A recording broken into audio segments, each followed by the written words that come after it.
NBTHS. Welcome to the November edition of the NBT News. I'm Justin. And I'm Miriam.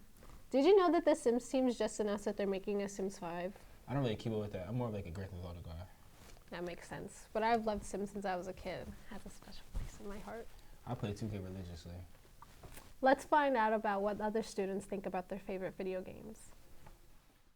Thanks, guys. Today I'm going to be going around the school interviewing people what's their favorite video game. What's your favorite video game? 2K. Why? Cause it's basketball and basketball just lit. I ain't gonna lie. So what's your favorite game? I'm about to say Skate 3. Why? It's fire. What's your favorite video game? GTA 6. Why? I feel like it's a new superhero game that I really enjoy. Alright. What's your favorite video game? Red Dead Redemption. Why? Because I like the time and setting. Since we're placed in the 1800s, What's your favorite game? My favorite video game is NBA 2K22. Why? It's because, I like basketball a lot, and it's really fun. When you go over to somebody's house, that's the shit everybody got to have. Alright. What's your favorite video game? I like Smash Bros. Why? I like it. What's your favorite video game? Madden. Why? I'm just a big football guy. Get over and play with my favorite teams is the best. So what's your favorite video game? Gotham Knights, Why? because it's post-Gotham Batman and Nightwing, Batgirl, Robin, and Red Hood are all in Gotham. They're trying to beat, the Court of Owls and everything. It's a really fun game. Those are a lot of interesting games. Back to the studio. Thanks, Cottrell. Did you know that Tim Howard was here on Friday? Who's Tim Howard? Only an Olympic 2-time World Cup soccer goalkeeper. What? He was there at school? Yeah, we had the Hall of Fame ceremony on the 21st. What's the Hall of Fame ceremony? It's the annual assembly where Mr. Neller inducts NBTHS alumni into our own school Hall of Fame. Let's go to James, who can give us a little more insight.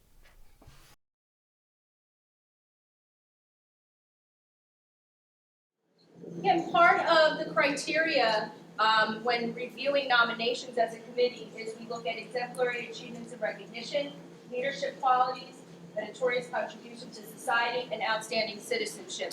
And again, although as a committee we went through all the nominations and voted and looked at everyone who was nominated very carefully, it was so, again, rewarding as the chairperson of the committee to hear from all of you today as recipients, and you check off all these boxes. And Grubhub was recently acquired by a company called Just Eat Takeaway, and that's when Adam became the CEO. Prior to that, he was their president since 2018, and he was their CFO, their chief financial officer, since 2011. During his nearly 10 or 12 years at the company, Grubhub's revenue has grown from just 20 million to now more than 2 billion. And he led the company through their IPO, did their initial public offering in 2014. Here, he graduated with a Bachelor of Arts degree from Dartmouth. So Adam was our valedictorian. Never had a loss for brains. Very smart guy from way back in the day. When he was here, in addition to being valedictorian, he was a member of the National Honor Society, and he was a 4-year member and captain of the varsity tennis team. So I reached out to my friend Adam. And I said, you're not going to be here. Let's go back and forth. Give me some fun facts. Give me some bullets about yourself that I could share with the group. He did apologize. He said he had some work-related commitments that he has no control over. He did tell me that he'd really rather prefer to be here, and he's hoping to come back perhaps next year when we have another induction ceremony. So I asked him, who was your favorite teacher? And I was talking with Chuck about this as well before. He said his favorite teacher was Mr. Balaban. For those who remember Mark Balaban from the history department, he had him for AP. He said, Balaban and I used to go toe-to-toe on all kinds of politics and interpretations of historical events. He taught me a lot about the value of understanding both sides of an issue, something we could all use a little more of today. With all the student government students.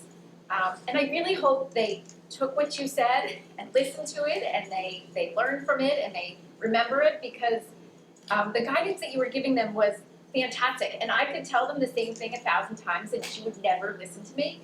So hopefully hearing from successful people who have graduated from here and have all the life experience that the students, including my daughter, will listen, it was very motivational even for someone who's older. Thanks, James.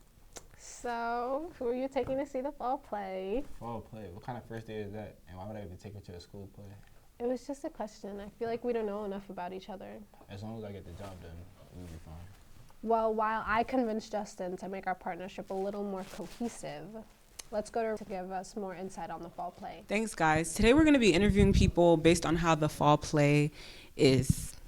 This year's fall play is called How I Survive High School. It's actually different than what the Alchemists have done before, but it's a play that was written by a theater class at East Brunswick High School back in the 90s that we've modernized and changed and wrote some of our own skits for it, but it's all different student things about how we get through high school. So hopefully you all come out and see it. When is it? November 18th and 19th. It's the Friday and Saturday. So what role do you play in this year's fall play? I actually play two different roles. Both of them are tragic characters, and they go through real life experiences. And yeah. And who do you recommend to go and see this play? I recommend everybody. We really would love your money and everything. But no, seriously, I recommend people that really like to hear different perspectives of high school life, and especially your family, because sometimes they might not understand, and maybe this show will help them understand a little bit, just a little. Thank you. In the fall play, what role are you playing, and tell us about your character? I play Girl. She's a high school senior. She's a mechanic. She enjoys being a mechanic, but she's going through some things in and out of school. So obviously that affects her work in school. And who do you suggest to go out and see this play? Teenagers. I feel like everybody can relate to at least one character, or at least point out a character and be like, yo, that reminds me of my friend Bobby or something. But yeah, I feel like you'd relate to it. Thanks to everyone who responded about the fall play. This is a play I would definitely go and watch. Back to the studio. Thanks, Reese. Yo, do you know how to build a robot? No, why? Well, the robotics club is having a competition where the robots literally compete against each other. No way. That's so cool. Imagine being able to build your own robot. I know, right? Let's go back to Christian to get more information on these robot things. Thanks, guys. So today we're going to be interviewing people in our robotics club about the new event. All right, tell me about Brunswick Correction. Brunswick Eruption is our biggest fundraiser for the season. It was created about 20 years ago, just a local competition, and it's now grown to the biggest off-season event for the entire robotics community. We're going to have about 40 teams from New Jersey, Pennsylvania, and New York on Friday the 12th, coming down and doing last year's game. So it's good practice for the newcomers, for the kids who are coming into the program and it's their first time doing a competition. And it's also a free event, so anyone who's interested in learning about robotics can come on down. Thank you. All right, so what is your role in the robotics club? So currently my role is as the technician, head programmer, and I also help out a little bit with the electronics and the electrical aspect of the robot. So what do you do in the robotics club? So every year the season starts around January, and you're tasked with building a robot that is able to complete certain tasks. So last year we had to pick up balls and shoot them into a big hoop. Other years we've had to pick up boxes and place them around. Sometimes you also have to climb something. So the past year you also had to climb some monkey bars and traverse the monkey bars.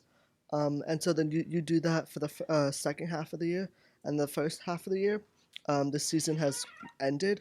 However, there are some competitions that we can still get ready for. And so we personally host our own competition, Brunswick Eruption. We host that in the second week in November. And so we usually get ready for that in the first half of the year. All right, thank you. Thanks for the input, guys. Make sure to check out the new upcoming robotics event. Back to the studio.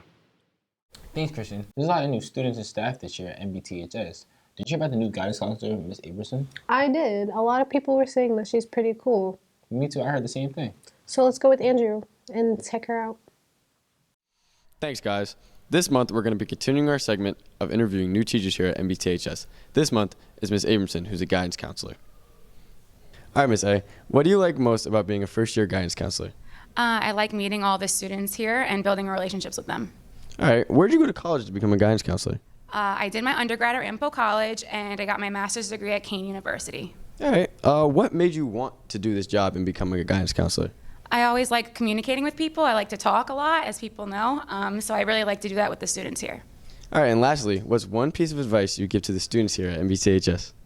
Live every day like it's the last, because no day is promised. All right, thank you. Good luck this year. Thank you. So that's Ms. Abramson. If you ever have the chance to go speak to her, you definitely should. And we'll be back next month with another new Teacher of the Month. Back to the studio. All right, thanks, Andrew. Let's check out what events we have coming up. Tonight's class of 26 escape room. School is closed next week for Election Day and Teachers Convention. Friday, November 11th is Veterans Day. Thank a veteran. Saturday, November 12th is NBTHS robotics competition. Brunswick eruption beginning at 8:30 a.m. Monday, November 14th is the last day of the marking period 1. Tuesday, November 15th is the SGO blood drive. Wednesday, November 16th at 6 p.m. are the Powder Puff football games. Friday, November 18th and Saturday, November 19th, The Alchemist presents How I Survived High School at 7 p.m. both nights. We have a 12/12 closing on November 23rd to kick off Thanksgiving weekend, and we are off the 24th and the 25th. As always, get out and support your peers in all they do, including concerts, shows, and sports. Hashtag Raider Nation. Well, it's been great hosting this night with you, but it's time to go. Well, I guess you left already, but that's it for NBTHS News.